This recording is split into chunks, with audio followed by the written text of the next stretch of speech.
إن ليلة 27 رمضان أكتر ليلة بيعتقد فيها المسلمين إن هي بتكون ليلة القدر. علماء المسلمين اختلفوا في تحديد ميعاد ليلة القدر، ولكن الكثير منهم اجتمعوا إن ليلة القدر بتكون ليلة 27 رمضان. الله أعلم برضو ليلة القدر إمتى، بس أنا عايز أقول لكم حاجة. إحنا في العشر الأواخر وناقص 4 أيام، تمام؟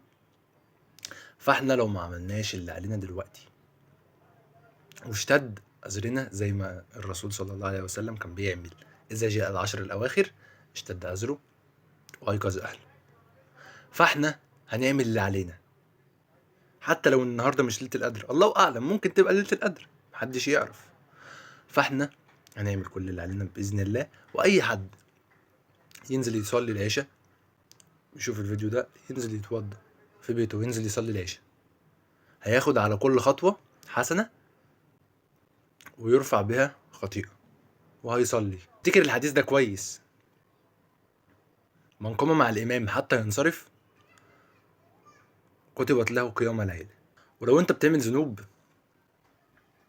استغفر وحاول تتوب في العشر الأواخر. نحاول مع بعضينا ما نضيعش الوقت المتبقي من رمضان، وبإذن الله ربنا يتقبلنا ويعتق رقبتنا من النار. السلام عليكم ورحمة الله وبركاته.